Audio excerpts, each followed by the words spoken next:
tonight because I found my little ball of fluorescent yarn. So now I was able to finish the second armhole. So now I have 2 armholes knitted sideways. So I was very pleased about that. I almost did a little dance. So I've immersed myself in my fluorescence today for today's video. As you can see, I have my scarf, which I'm sure you've been looking at, hanging on the back of the wardrobe door with my accessories. And I've also got a hat that will just bring my head in, which I designed myself. And this whole outfit is in crochet. If you want to see more about this top that I'm wearing, you'll need to go back a bit. We are now on day 9. I'll put a link to it at the end, on the end screen for you. What I'd done was I'd frogged a dress that I'd crocheted a long time ago, and I knew that I would never wear. It didn't fit. I'm never gonna wear it. So I thought I'd frog it. And this is what I've got left, basically, of the dress that I crocheted. So that'll be frogged if I needed it. I also used this book for some inspiration on some of the patterns I'm using. I like this because it teaches you also how to design your own blanket. That's one or two of them. It shows you what you need, how many squares you need, what materials you need, etc., etc., which is very good. It's very useful for square techniques, but also for patterns. I have some of that nice yarn left. I've got some of the coned yarns left. This is a nice sort of a honey cream one. I'd wound up together some more coned yarn I'd got, and this has got merino wool in it, which is another fluorescence.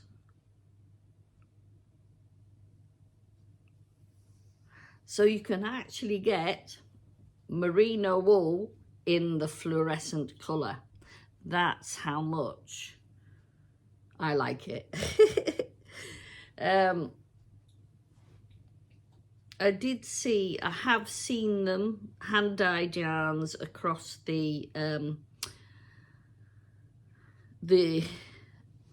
web universe that have fluorescent yarn colours. So they can be found in hand-dyed, commercially dyed, natural yarns. And today we're going to talk about natural yarns because I've given you a whole week, if not more, of acrylic yarns. So I think it's time for those in my audience who enjoy some natural yarns to have a little look at those today and what I'm working on. So what I've just done now is I've got my 2 yarn hanks that I've made up, or skeins that I have made up.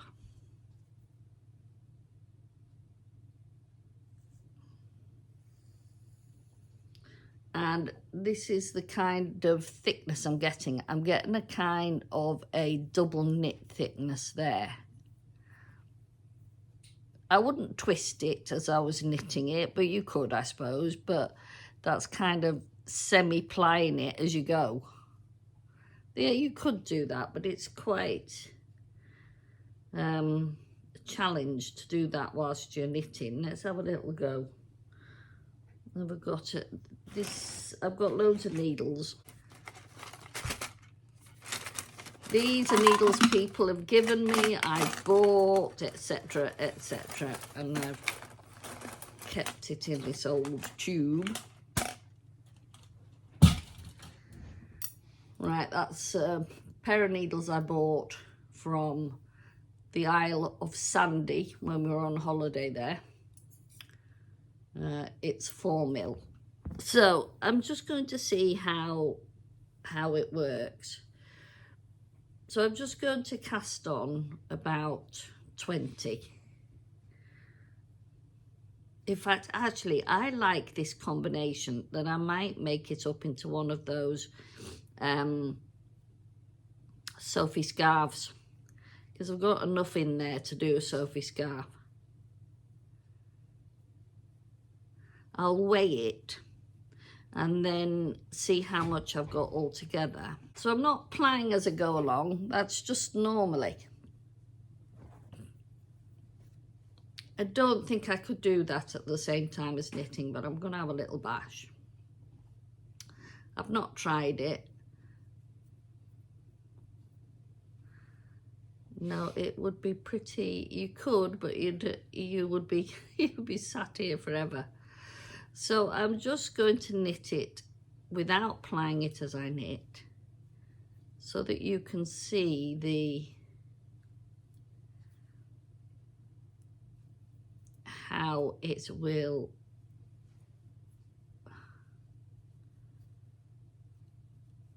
look.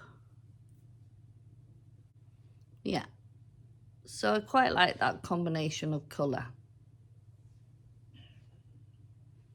Now, if you want to know where I got the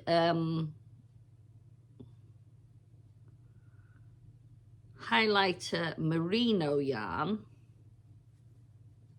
from, that one there, it's almost like a 1-ply, I think. Very, very thin. And I got this from Uppingham Yarns on Cone. And I'll put the link at the end of the video because I can't remember the name of it. And they sell enormous amounts of coned yarn. The other strands in this yarn was a recycled 4-ply. I would call 4-ply, but it's probably a 2-ply in the coned world. And it's superwash yarn for definite. That was a vintage one that I had. And there's another thread in amongst it, which is off a very large cone that I'm still working my way through. And it's made up of cotton and acrylic. And it's a mixture of a white and a very pale blue. But I just like the combination. It's made some very nice colourways. So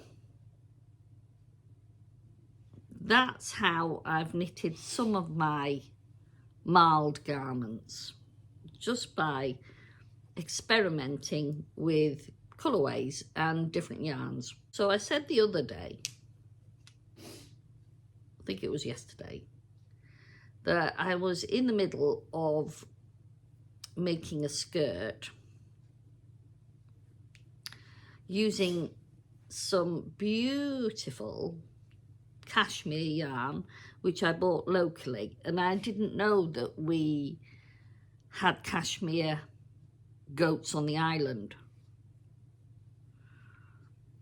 So that was very interesting. So I started off knitting on these number 10 needles using a mixture of, and here I go again, I'm blending, I'm marling. I'm using the beautiful, cashmere, which is this one, so soft, gentle. And then I've got a little bit of North Ronaldsay yarn that I'm carrying along with it. That's the North Ronaldsay yarn, and I was thinking, I'm going to run out of this. I'm going to run out of this. It's not the same colour. That is the grey, and that is the natural. There's a difference, so we'll see how that works out. That's the ball of wool that I made up to do this skirt, so I'm really hoping that that's going to last. But I have got another hank of the cashmere yarn, hand spun cashmere yarn, cashmere fibre grown on Orkney goats. So there you go. I talked a lot more about this in episode 27. So what I'm doing with this particular item of clothing is doing a Shetland lace pattern called Old Shale. I don't find it easy knitting on these wooden 10mm needles, I've got to say it, and we're doing it in the rounds, so therefore it's not all knit rows now. So I'll do a bit whilst I'm with you.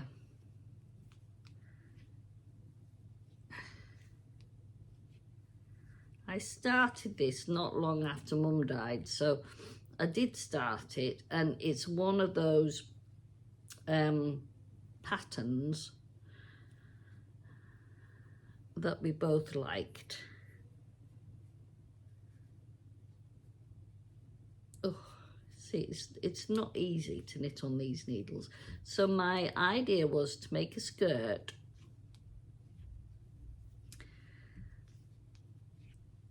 Now, there was two ways you can wear this skirt. Either over a pair of leggings or jeans, or create a lining for it. So I decided that I might put in a contrast lining. There's the Old Shell pattern. Can you see? It looks great when it's on big needles, doesn't it? Look at that.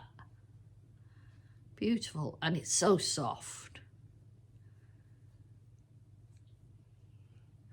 So, I don't know what colour. I have got plenty of cotton left. So I thought I could probably do, this is just one of them. I've got some cotton left, so I could probably do an underskirt in the cotton. But I think it would have to be a fingering weight.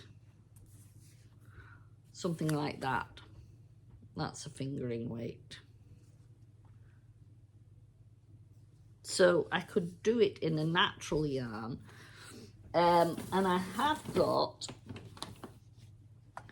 this one that I got, and this is hand dyed in the Orkney Creative Hub, and it's actually, they dye on the North Ronaldsay wool. So this is grown and spun on the island of North Ronaldsay. See, a yarn from North Ronaldsay, and this one's 90 grams. I've got two of those. So I could easily knit that up, I think. I would possibly say I would probably need about 300 grams. This is about 255 meters. 300 grams maybe a little less. We'd have to see. We could make it shorter and leave this edging free from a lining, and that would be quite nice. Or I could knit it up in this one. I don't know how many meters is on this one. Probably the same. It's weightier than this one. I think this one's 100 grams, supposedly, around about that. So I could have a colour underneath, a natural colour, naturally dyed, hand-dyed colour underneath it.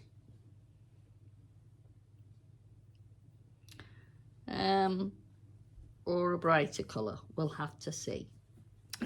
So that's in my thinking. If you've got any ideas, I'm open for that. I love Auskerry yarn, which I loved very much to knit with. And if you remember, a few weeks ago, I knit the Sophie Scarf in one of those, just to go as with my natural yarn projects. So that's that. It's just the short one. It's just as she's knitted it on her pattern for the little one.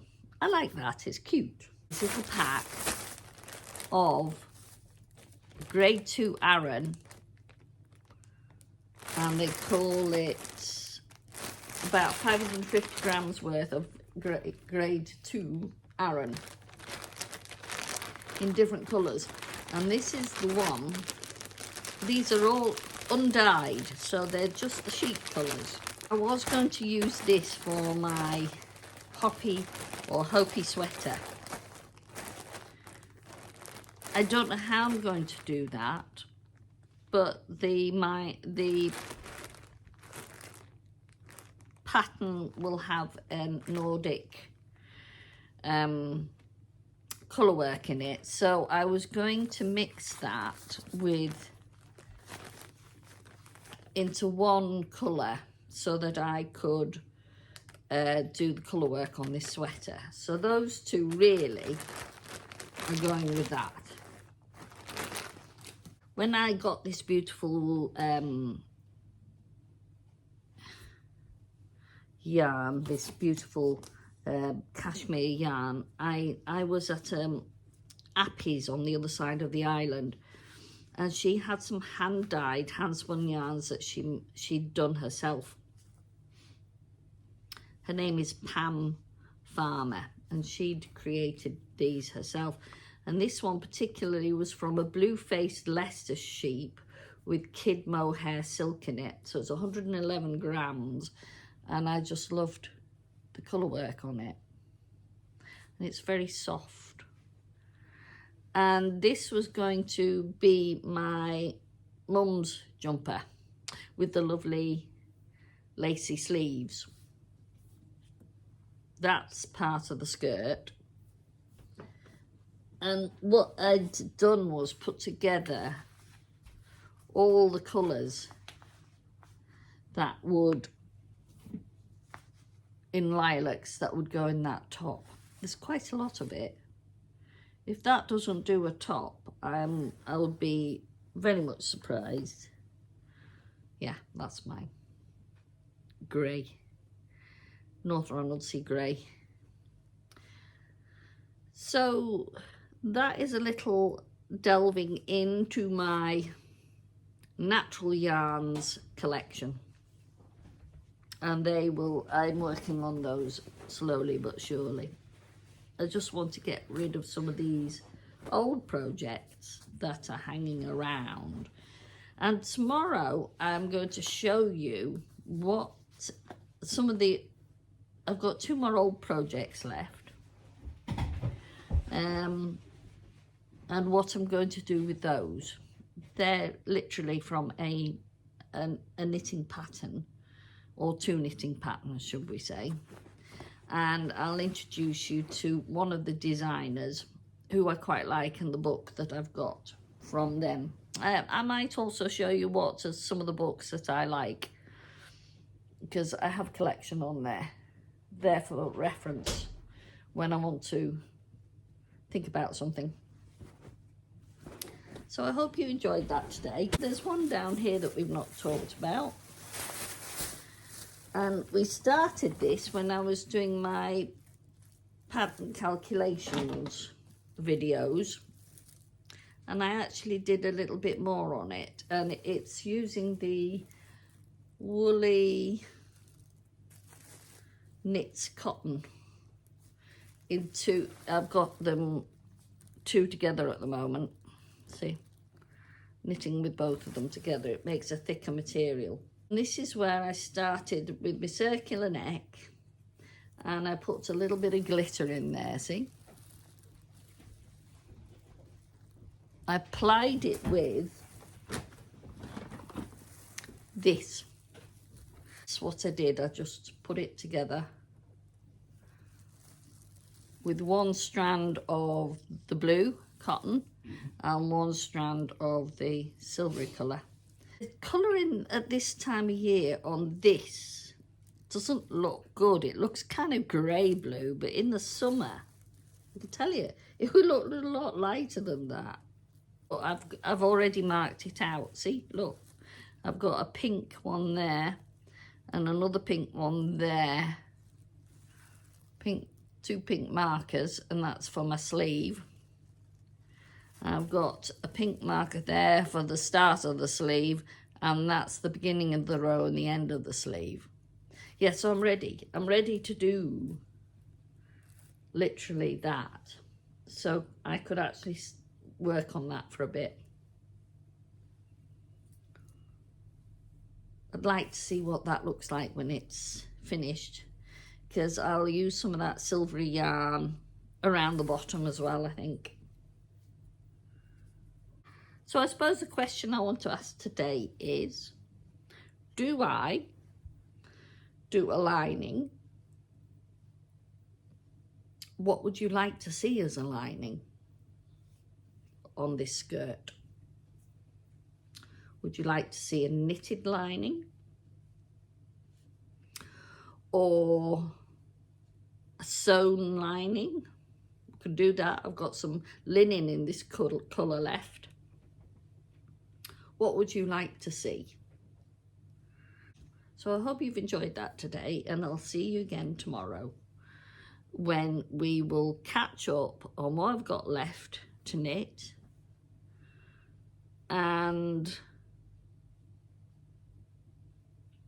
I was going to call it, Are We There Yet? Because that's what we all say when we're on a journey, don't we? Are we there yet? So I'll see you again tomorrow. And keep knitting!